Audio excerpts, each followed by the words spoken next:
भाइयों बहनों, मैं मर्यादा पुरुषोत्तम भगवान श्री राम और भगवान श्री कृष्ण की धरती से रामकृष्ण परमहंस जी की और चैतन्य महाप्रभु की इस पावन धरती पर आपके बीच में आया हूं। मैं इस धरती को कोटि कोटि नमन करते हुए आप सबका हृदय से अभिनंदन करता हूं। भाइयों बहनों, बंगाल की धरती भारत की सांस्कृतिक राष्ट्रवाद की धरती है।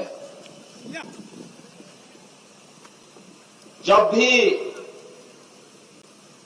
भारत किसी चुनौती से घिरा है, बंगाल भारत को उस कालखंड में मार्गदर्शन देने के लिए उपस्थित रहा है। याद करिए, कभी चैतन्य महाप्रभु ने इस पूरे क्षेत्र में अपनी भक्ति से सनातन धर्म को जीवित रखने का कार्य किया था, और कभी रामकृष्ण परमहंस ने अपनी साधना से बंगाल की धरती को एक नई ऊंचाइयां दी। कभी इस धरती से नेताजी सुभाष चंद्र बोस ने भारत की आजादी का बिगुल फूंका था और कहा था, तुम मुझे खून दो, मैं तुम्हें आजादी दूंगा। और बंगाल की धरती है जहां से स्वामी विवेकानंद ने वैश्विक मंच पर कहा था कि गर्व से कहो हम हिंदू हैं, और पूरी दुनिया के मंच पर जाकर के न केवल बांग्लादेश बंगाल का बल्कि भारत की संस्कृति और भारत की परंपरा को वैश्विक मान्यता देने का कार्य किया था। ये बंगाल की धरती है जहां गुरुदेव रविंद्रनाथ टैगोर ने भारत का पहला नोबेल प्राइज प्राप्त किया था, और भारत को राष्ट्रगीत देकर के पूरे भारत में आजादी के बाद राष्ट्रगीत के रूप में किसी की कृति को महत्व मिला था तो गुरुदेव रविंद्रनाथ टैगोर की कृति जन गण मन को मिला। और भाइयों बहनों, ये बंगाल की ही धरती है जिसने भारत को राष्ट्रगीत दिया वंदे मातरम के रूप में, जो भारत की आजादी का अमर गीत बन गया, जिसको गाते गाते हमारे क्रांतिकारी फांसी के फंदे पर झूल जाते थे, लेकिन विदेशी आक्रांताओं की, विदेशी फिरंगियों की गुलामी को उन्होंने स्वीकार नहीं किया। ये बंगाल की धरती है जहां से नेताजी सुभाष चंद्र बोस ने और डॉक्टर श्यामा प्रसाद मुखर्जी ने भारत की आजादी के बिगुल को एक नई ऊंचाइयां दी थी। और इसलिए बंगाल की धरती हमारे लिए अनेक प्रकार से पवित्र धरती है।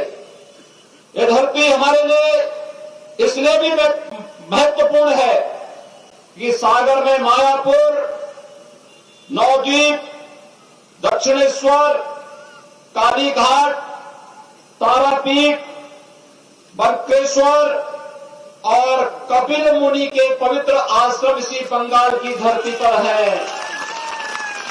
हर भारतवासी जब यहां पर काली बाड़ी की काली माई का दर्शन करने के लिए आता है, अपने को धन्य धन्य महसूस करता है। और आज तो मुझे आपके बीच में आकर के इस चुनावी सभा के माध्यम से बंगाल की इस धरती को प्रणाम करने का एक अवसर प्राप्त हुआ है। मैं इस धरती को कोटि कोटि नमन करते हुए आप सबका हृदय से अभिनंदन करता हूं। भाइयों बहनों, हृदय से अभिनंदन करता हूं। भाइयों बहनों, बंगाल की पीड़ा के साथ जुड़ने के लिए भारतीय जनता पार्टी आपके साथ खड़ी आई हुई है। बंगाल कभी भारत का समृद्ध राज्य माना जाता था। बंगाल कभी भारत का औद्योगिक राज्य माना जाता था। बंगाल की प्रति व्यक्ति आय भारत की प्रति व्यक्ति आय से अधिक थी, लेकिन धीरे धीरे करके पहले कांग्रेस ने, फिर कम्युनिस्टों ने और फिर आज टीएमसी ने बंगाल के उद्योगों को नष्ट करके यहां के नौजवानों को बेरोजगार कर दिया। आज बंगाल में उद्योग नहीं, लेकिन टीएमसी का भ्रष्टाचार का उद्योग फल फूल रहा है।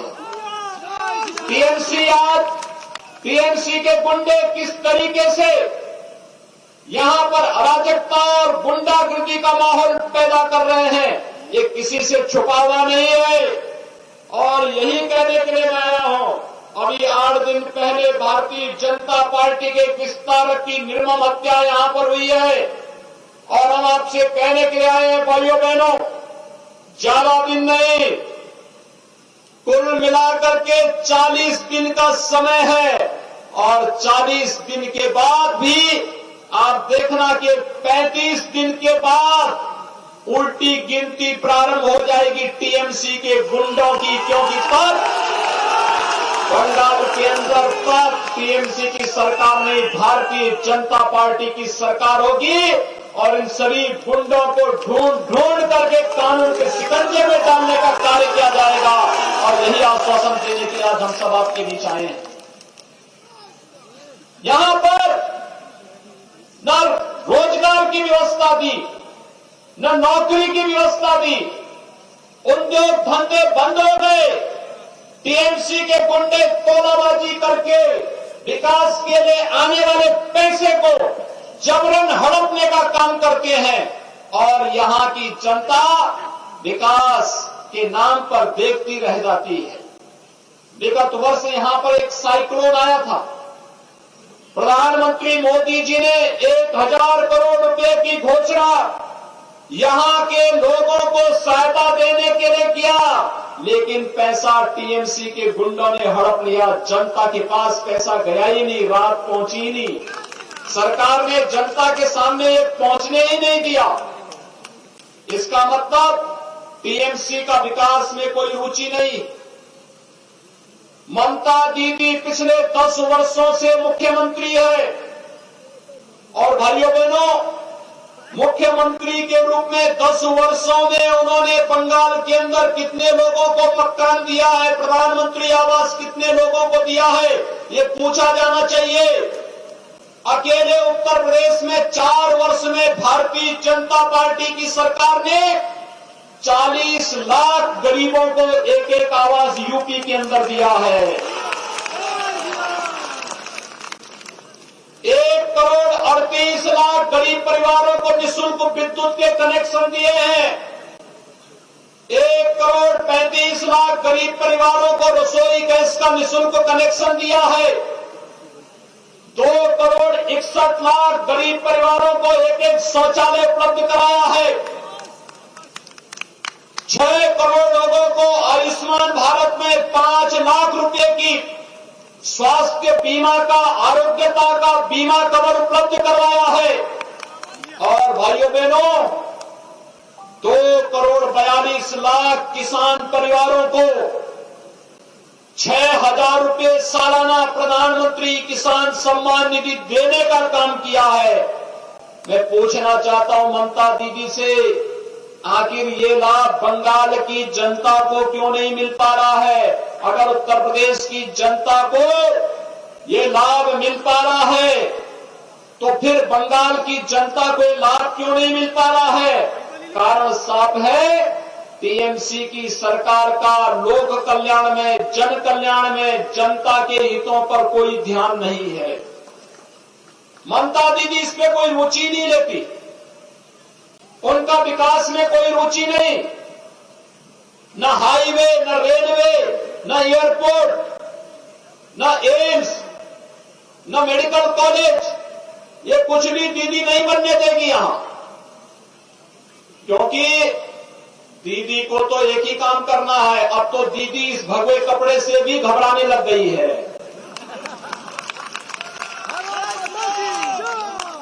ममता दीदी को मालूम होना चाहिए कि भगवा भारतीय संस्कृति का प्रतीक है।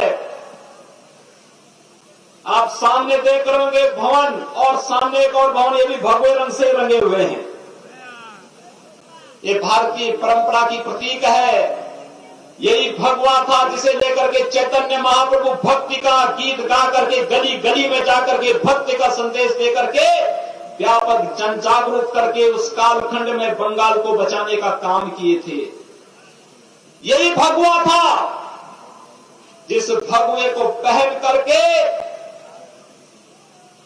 स्वामी विवेकानंद ने वैश्विक मंच पर जाकर के कहा था, गर्व से कहो हम हिंदू हैं, और हिंदू धर्म और संस्कृति की अलग दुनिया के अंदर बताने का काम किया था। यही भगवा है। जब सूर्य देव उगते हैं, इसी भगवा लालिमा के साथ वह एक नई जीवंतता हमें प्रदान करते हैं, और यही तो भगवा है।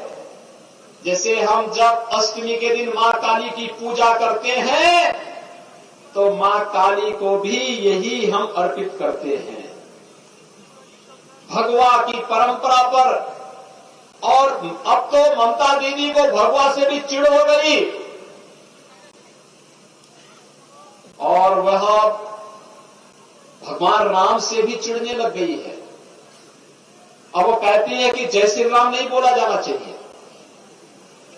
ममता दीदी को मालूम होना चाहिए कि उत्तर प्रदेश के अंदर भी एक सरकार थी, वह भी जय श्री राम के नारे को बैन करना चाहती थी।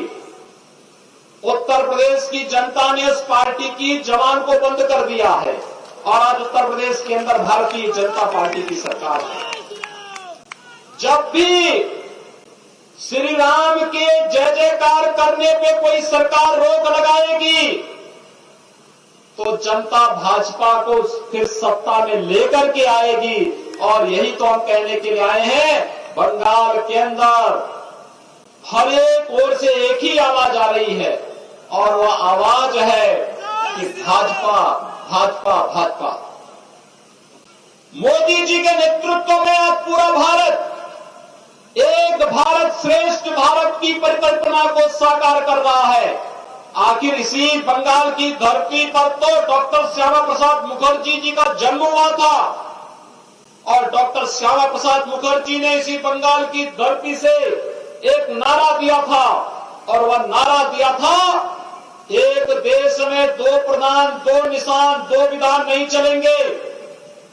जब जम्मू कश्मीर के अंदर कांग्रेस की कुटिल नीति के कारण भारत के संविधान में धारा 370 जोड़ने की कुत्सित चेष्टा हुई थी, उसके खिलाफ किसी ने आवाज उठाई थी, तो बंगाल की धरती पर पैदा हुए महान सपूत डॉक्टर श्यामा प्रसाद मुखर्जी ने उसके खिलाफ आवाज उठाई थी। और भाइयों बहनों, डॉक्टर मुखर्जी के उस सपने को साकार करने का काम किया है प्रधानमंत्री मोदी जी ने और गृह मंत्री अमित शाह जी ने, जिन्होंने कश्मीर में धारा 370 समाप्त करके आज जम्मू कश्मीर के अंदर एक व्यवस्था बना दी है कि अगर 24 परगना क्षेत्र के नौजवान भी जम्मू कश्मीर में जमीन खरीदना चाहेंगे, तो उनको वहां पर इसकी पूरी स्वतंत्रता होगी, कोई उसे रोक नहीं सकता है।